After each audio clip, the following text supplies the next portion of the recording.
कानपुर के नवीन market BJP कार्यालय में एक प्रेस वार्ता का आयोजन किया गया। इसके अंतर्गत भारतीय जनता पार्टी के प्रधानमंत्री नरेंद्र मोदी के कुशल एवं दूरदर्शी नेतृत्व के कारण 9 वर्ष पूरे होने पर उपलब्धियों पर चर्चा की गई।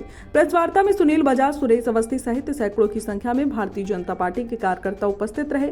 प्रधानमंत्री नरेंद्र मोदी के नेतृत्व में आज भारत की अर्थव्यवस्था तेजी से आगे बढ़ रही है। जहाँ चाइना की विकास दर 4.5% है, वहीं भारत की विकास दर 7.2% है। पश्चिमी देश मंदी के दौर से गुजर रहे हैं। जर्मनी मंदी में फंस चुका है। अमेरिका की अर्थव्यवस्था लड़खड़ा गई है। इन सब के बीच से भारत की अर्थव्यवस्था सुदृढ़ हुई है। ये प्रधानमंत्री नरेंद्र मोदी की वित्तीय प्रबंधन प्रणाली, भ्रष्टाचार पर अंकुश, कुशल कर व्यवस्था, एक देश एक कर नीति के कारण संभव हो सका है। इसी का परिणाम है कि भारत की अर्थव्यवस्था 5वें स्थान पर है, जबकि 2014 में भारत की अर्थव्यवस्था 10वें स्थान पर थी। यही गति रही तो 2023 तक भारत की अर्थव्यवस्था 3रे स्थान पर पहुंच जाएगी। यही कारण है कि आज दुनिया में कोई भी संकट आता है तो विश्व की नजरें भारत की ओर देखती हैं। प्रधानमंत्री ने भारत को स्मार्ट सिटी का विजन दिया, जिससे भारत का सम्मान दुनिया में बढ़ा है। ये हम लोगों के लिए गर्व की बात है। अमेरिकी एजेंसी मोर्गन स्टैनली की रिपोर्ट के अनुसार अब भारत 2013 का भारत नहीं है। मोदी के नेतृत्व में भारत एशिया और वैश्विक वृद्धि में अहम भूमिका निभाने को तैयार है। पिछले 9 सालों में प्रधानमंत्री नरेंद्र मोदी ने आर्थिक सुधार के महत्वपूर्ण कदम उठाए हैं।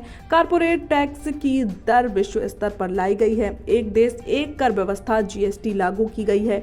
आपूर्ति नीति में सुधार, दिवालिया फर्मों के लिए कोड बनाया, महंगाई नियंत्रण में है।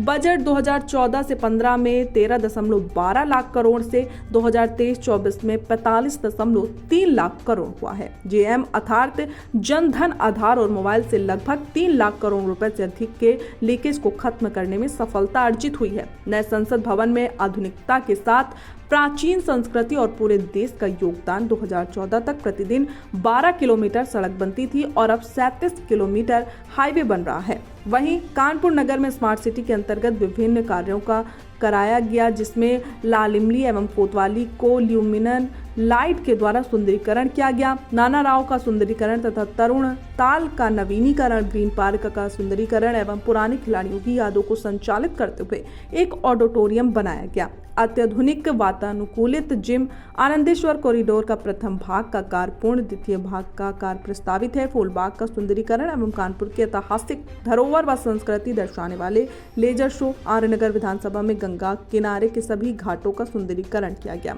Multi level parking, Phoolbagh crystal parking, parade का निर्माण कार्य हुआ। टुडे इंडिया लाइव न्यूज के लिए पंकज अवस्थी की खास रिपोर्ट। मंत्री जी के 9 वर्ष पूर्ण होने पे सेवा, सुशासन, गरीब कल्याण की योजनाएं जिस तरीके से 9 वर्ष में नीचे तक पहुँचे हैं, अगर उसका विश्लेषण करते हैं तो 2014 से पहले का भारत और 2014 के बाद के भारत में बहुत परिवर्तन आया है। जिस तरीके से देश में आर्थिक प्रगति हुई है, हम आज दूसरे देशों की अपेक्षा बहुत आगे जा रहे हैं। कभी चाइना आगे हुआ करता था, आज चाइना की विकास दर हम पीछे छोड़ते हुए 7.2 पॉइंट पर हम टिके हैं। और आज चाहे शिक्षा का क्षेत्र हो, चाहे रक्षा का क्षेत्र हो, चाहे किसानों की दुगनी आय से संबंधित हो, चाहे किसानों का विकास से संबंधित मामला हो, चाहे एजुकेशन और स्वास्थ्य से लेकर स्वास्थ्य को लेकर हम अगर चर्चा करते हैं तो आज भारतीय जनता पार्टी की नरेंद्र मोदी की सरकार ने हर क्षेत्र में काम किया है। आज जिस तरीके से किसान सम्मान निधि के माध्यम से, फसल बीमा के माध्यम से आज हमने जिस तरीके से किसानों के चेहरे पर खुशी देखी है, उसी तरीके से हमने स्वास्थ्य की सेवाओं में जिस तरीके से मेडिकल कॉलेजेस और आईएम और जिस तरीके से अन्य संस्थाओं को हमने बढ़ाया है। और ख़ास तौर से आप देखिए कि एयर कनेक्टिविटी को कैसे हमने ठीक किया, जो और उसी के आधार पर रोडों का भी जिस तरीके से हमने बढ़ाया है। 2014 से पहले 12 किलोमीटर पर डे बनता था।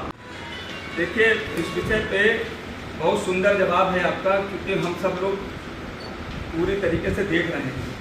इस पर मैंने वहाँ की जो उनको स्टोनो हैं उनसे मैंने समय मांगा है। मैं कल एसपीडी के पास जाऊंगा, क्योंकि शासन से हमें 24 घंटे बिजली मिल रही है।